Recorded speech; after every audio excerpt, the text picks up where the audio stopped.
Agora, eu queria dar um exemplo básico para você entender essa estrutura toda de pensamento, como eu mencionei há pouco. Nós temos chamados supercomputadores. São computadores muito rápidos. Um deles, que não é o mais rápido atualmente, tá? Vou citar isso aí, começou a funcionar em 2011, foi produzido lá no Japão, ele ficou conhecido como K, ou K, como normalmente é conhecido, K computador.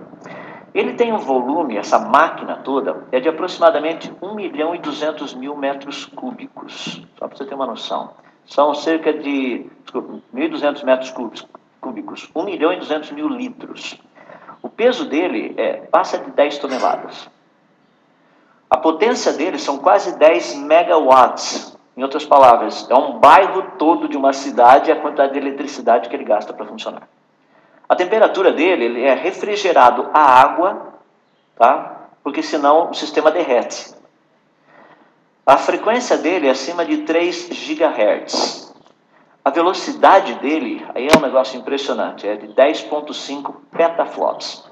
O flop é uma unidade de medida de quantas computações, ou quantos cálculos o computador faz por segundo.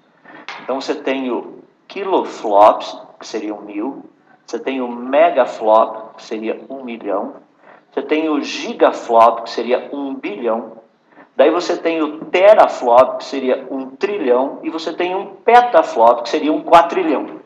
Tá? Então, quando você comprar um computador, se você for até as Casas Bahia, diga, por exemplo, que você quer um computador que te dê pelo menos uns 50 ou 60 gigaflops.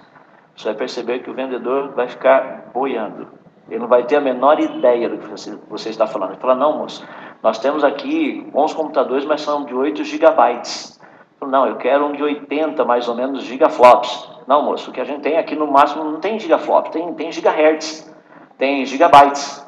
Daí você vai perceber que o vendedor não sabe nem vender computador. Então, você já faz uma pergunta boa para ele. Voltando ao nosso caso aqui. Esse computador, portanto, a velocidade dele é de 10,5 petaflops. A memória dele, 1.327 terabytes. Comparado com o teu computador de 8 GB de memória, o teu computador tem leve lembrança, ele não tem uma memória praticamente. Ou seja, o coitadinho não consegue nem guardar nada comparado com isso aqui. Isso aqui é mais do que os HDs de 1 tera. Tá? Você precisaria de 1.000 HDs de 1 tera para ter a memória que esse negócio aí tem. Agora, olha que coisa interessante quando nós comparamos essa máquina.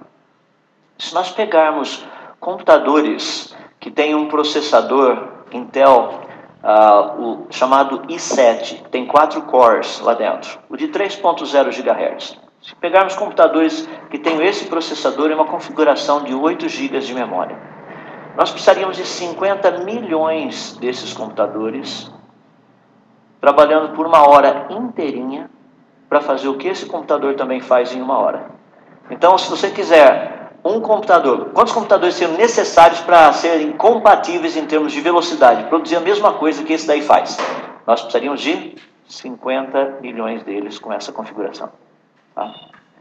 Deixa eu dar um outro supercomputador que isso é impressionante. Olha que fascinante. Esse supercomputador tem menos de 1,5 litro, tá, de volume. O peso dele não chega nem a 1,5 kg. A potência dele é de 20 a 40 watts, ou seja, é aquela lâmpadazinha dentro da geladeira. Temperatura 37 graus Celsius se o cidadão que o possui não estiver esquentando a cabeça. Frequência gigahertz, que isso, rapaz? 250 Hz. Quando você pega a velocidade dele de computação, é de, no mínimo, 1.000 petaflops. Os cálculos atuais mostram que é na faixa de pelo menos 1 milhão de petaflops, o mínimo.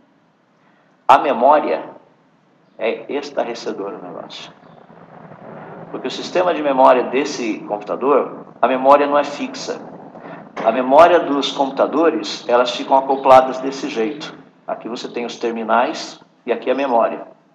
Encaixa. Desse computador, de vez em quando ele faz assim. Ele muda a configuração da memória. É maluco o negócio. Agora, só para você ter uma noção desse computador, nós precisaríamos dos mesmos 50 milhões de laptops que eu mostrei agora de pouco, trabalhando por 60 anos sem parar, para fazer o que esse computadorzinho faz em 1 segundo. Eu até brinco com as pessoas, falo, eu vou pedir para Deus te dar uma maquininha de calcular, porque você não está usando tudo isso, obviamente, sabe? Não precisa ter uma coisa fabulosa como essa. A pergunta que nós temos que fazer é o seguinte: qual dos dois teria sido criado e qual dos dois teria vindo à existência espontaneamente? Qual dos dois é mais complexo? Lembrem-se que eu só falei do hardware, eu nem falei do software. Já imaginou se o ser humano rodasse com um sistema operacional Windows? Você chega em casa e seu filho está lá. O que aconteceu? Travou. Nós não funcionamos desse jeito. Seria bom, né? De vez em quando nós poderíamos deletar tudo e começar tudo de novo. Pois bem, quando nós pensamos nessas questões, nós temos que fazer uma análise da complexidade para podermos entender um pouco melhor da sua origem. Ninguém diria que um computador simplesmente é fruto do acaso, ou seja, foi uma maquininha de calcular, e essa maquininha de calcular deixada aí, sei lá, num terreno baldio, com o passar do tempo ela evoluiu num computador. Isso não faz sentido. Então nós estamos tratando de estruturas complexas, estruturas funcionais.